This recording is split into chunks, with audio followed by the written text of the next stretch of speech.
Joey, naalala mo yung nag-perform si Ann Curtis, nakita singit, kinanta yung Shine Bright Like Diamond. Di ba trending yon at nabash siya kasi ang bastos daw. Oo nga, kasi hindi siya magaling kumanta. So pinakita na lang yung kalahati ng pepe niya. Ngayon, kung mangyari yan sa anak mong babae na ini-imagine na ibang lalaki ang anak mong dalaga, matutuwa ka ba? You cannot stop people from imagining things. Kung si Kitty Duterte binastos ng ganon, paniguradong umuusok ang tambucho mo. Araw-araw niyang binabastos si Kitty Duterte eh. Si Kitty nga walang pakialam sa inyo eh. Wala kang pakialam si Kitty sa inyo eh. Teenager pa lang si Kitty, binabalahura niyo na. Pero hindi iyakin si Kitty. Wala siyang pa, we deserve better, we deserve better. Wala siyang pa ganun. Kasi alam niya, tanga lang kayo. Alam niya, natatanga-tanga lang kayo. Kaya normal sa mga lalaki mang bastos, ganyan pati mindset niyo, babae ka pa naman, sabi ni Maria Veronica. Paano nga binastos? In-acknowledge lang naman ni Bong Suntay yung binebenta ni Ann Curtis. Ano ba binebenta ni Ann Curtis, Maria Veronica? Dapat sabihan mo rin si Ann Curtis na wag magbenta ng fantasy and desire. Ang business ni Ann Curtis ay magbenta ng fantasy and desire. Magbenta ng arousal. May bumili dun sa fantasy ni Ann Curtis, tas nagalit kayo. Wag ka mag-alala, mangyayari yan sa anak mong babae na pag naasaan din siya ng ibang lalaki. Kapag binastos ang anak mo, wag kang iiyak, sabi ni Randy. Alam mo, iba yung binastos. Yung bastos is overt act yun. Meron kang ginawang actual. Okay? If it is a figment of your imagination and there is no tangible act that pertains to it, it remains a state of mind. And a state of mind, it is not criminal. Wala siyang legal consequences. Kaya kayo tatanga-tanga eh, kasi hindi nyo pinakinggan yung explanation ni Suntay. Dumiretso kayo kay Ann Curtis. Kapag binastos ang anak mo, hindi binastos ni Bong Suntay si Ann Curtis. In-acknowledge lang ni Bong Suntay na si Ann Curtis maganda at sexy at talaga namang nakakalibog si Ann. That is her commodity. That is the commodity of Ann Curtis. Ngayon, hinawakan ba si Ann? Dinakma ba si Ann? Was she forced to do something that she did not consent to?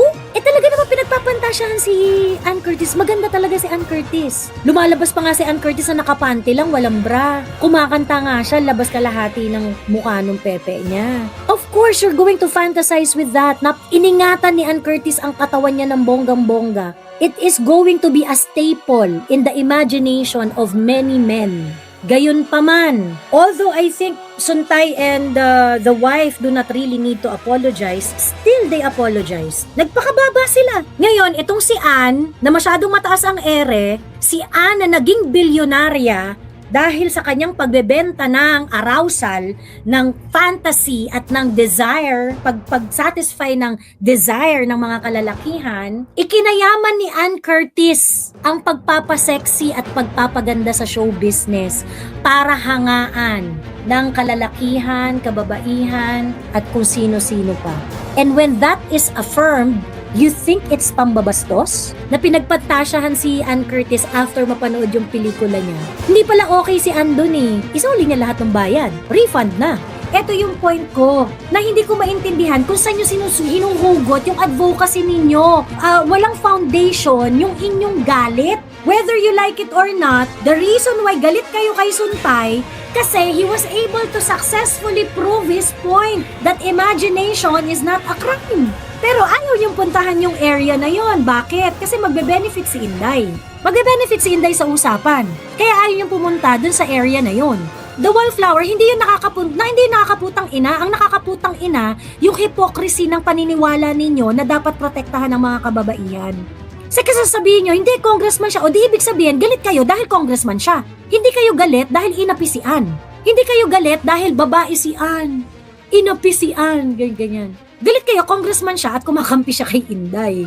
Yun yung totoo. Ngayon, si Ann Curtis, simula nung nangyari yon, hindi nag-react. Ang tagal-tagal niyang hindi nagre-react. If you are really offended, at kung talagang nasaktan ka, at kung talagang gusto mong ipaglaban ang puri mo, hindi ba dapat instant yung reaction mo, Ann Curtis? Bakit naman ilang araw pa ang lumipas bago ka nag-react? So we cannot help but to think that you're just trying to make this issue na maging sobrang pag-usapan kasi you really want to hide the real conversation.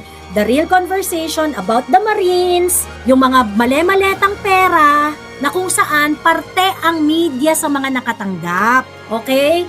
Women empowerment kayo ng women empowerment eh. Hindi naman kami nai-empower sa mga ganyang kapukihan nyo. Hindi ganyan ang women empowerment.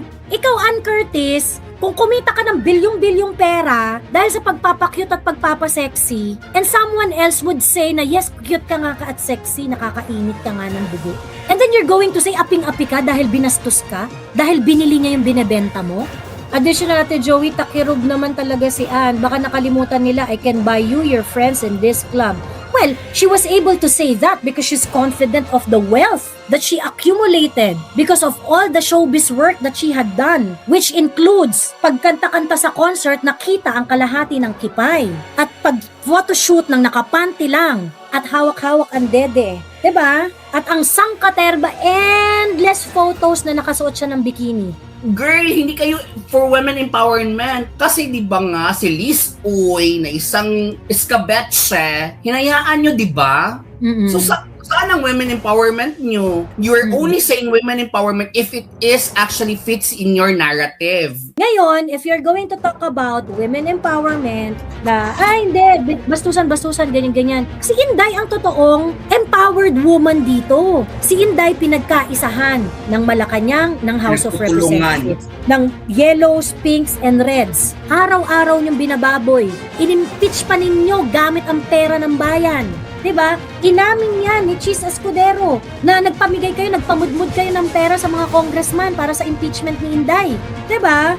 Inday Sara, stand strong, hindi tumiklop, hindi naki-join the club, hindi naki-team group effort, hindi nagpamaleta, mag-isa niya.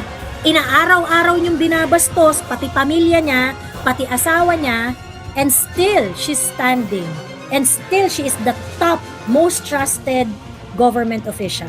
Yun ang empowered woman. Wala kayo sa kalingkingan ni Inday Sara. She caused Davao City to be debt-free. She initiated the overall urban planning and yung 10-year project sa 15-year project sa Davao City. Sa kanya galing yun na the city is following up until now.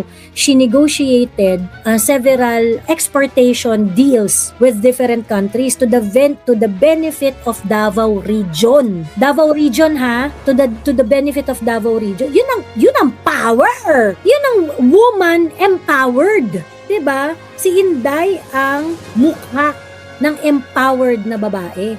'Di ba? Lahat nga kayo pinagkakaisahan niyo si Inday eh. So kayo yung mga celebration niyo ng women, celebrate niyo yung babae dahil cute. Ano ba? Hindi ko alam. Yung mga celebration nito nila Gabriela ng mga women empowerment kinembular nila. So parang tangina, si Inday nga hindi niyo ma-celebrate eh. Simply because kaaway niyo si Inday politically. Sa totoo lang, the fact na Inday was a very strong mayor of Davao City, a mayor of a city that is very, very successful.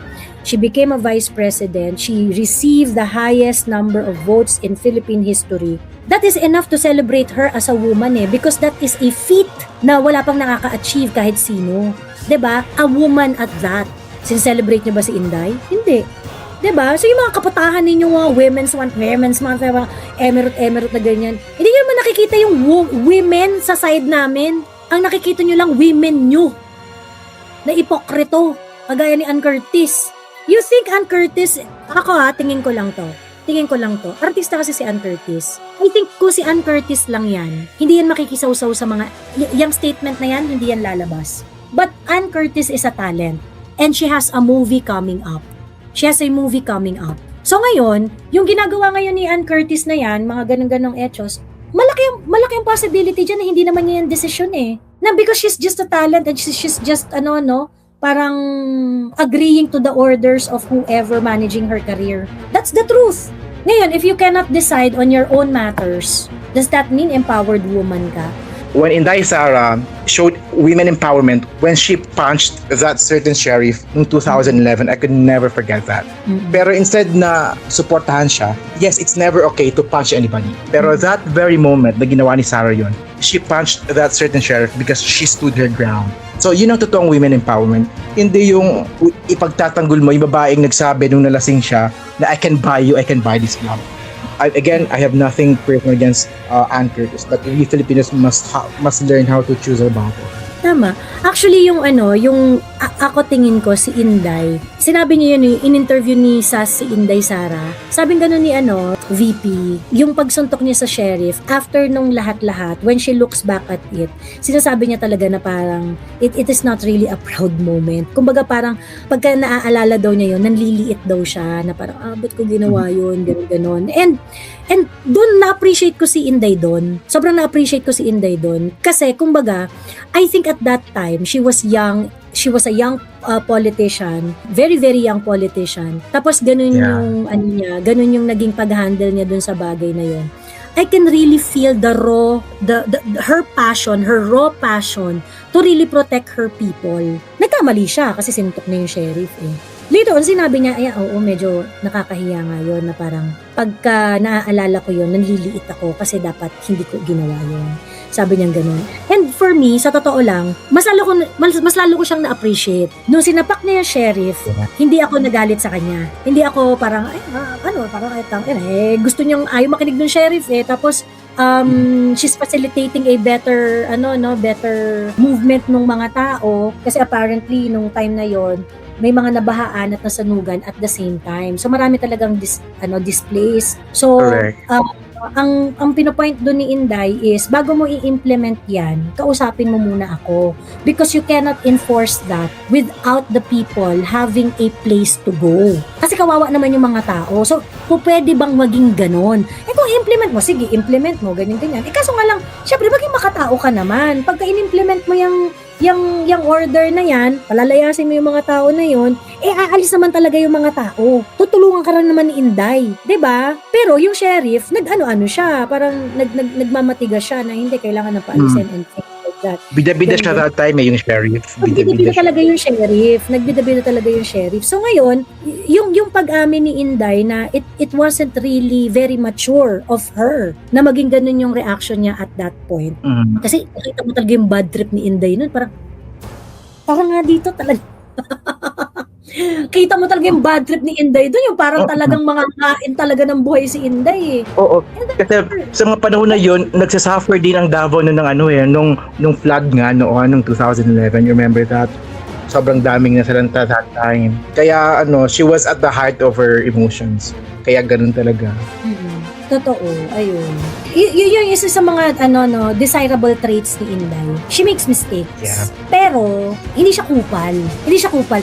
Ang ganda nung sinabi ni Inday dun sa interview niya sa Banateros. Yung sa Tapang at Malasakit interview. Yung sabi niya, galit talaga ako sa mga si PPNPA, NBF. Galit talaga ako sa insurgency.